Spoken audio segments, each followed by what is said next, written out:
Robilin.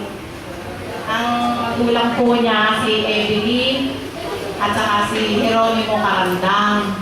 Ako po, kapatid ko pong bunso si Evelyn.